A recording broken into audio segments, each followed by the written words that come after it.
Sport invernali, attesa a Falcade e ad Alleghe per il Trofeo delle Dolomiti, evento riservato ai giovani atleti di Veneto, Trentino Alto Adige, Friuli, Venezia Giulia. Domani la cerimonia di inaugurazione. Dario Giordo.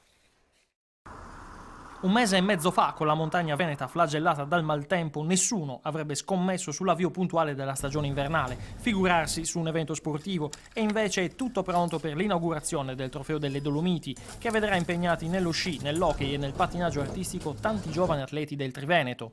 A Falcade e Alleghe porteremo 400 ragazzini under 14, 100 allenatori, dirigenti e tecnici. Sarà 2 giornate bellissime e riempiremo tutti gli alberghi di queste 2 località che hanno subito grandi danni. Il maltempo come paradigma di un anno difficile per il Veneto, lo sport come esempio di rinascita, a Rovigo premiate dal CONI le nostre eccellenze e molte soddisfazioni sono arrivate dalle donne, grazie ai tricolori vinti dall'Antec Padova nella pallanuoto, dal Famiglia Schio nella pallacanestro e dall'Imoco Conegliano nella pallavolo. Credo che questo sia una dimostrazione di grandi risultati che poi sono anche al singolo. La Federica Pellegrini che ci ha sempre dato tanta gioia, ma in tantissimi sport come il polo, il tiro con l'arco e il golf abbiamo grandissime campionesse. Ora si guarda al futuro, i mondiali di sci a Cortina nel 2021 e chissà, magari le Olimpiadi invernali del 2026. Siamo una grande nazione per il mondo dello sport, dobbiamo essere orgogliosi quando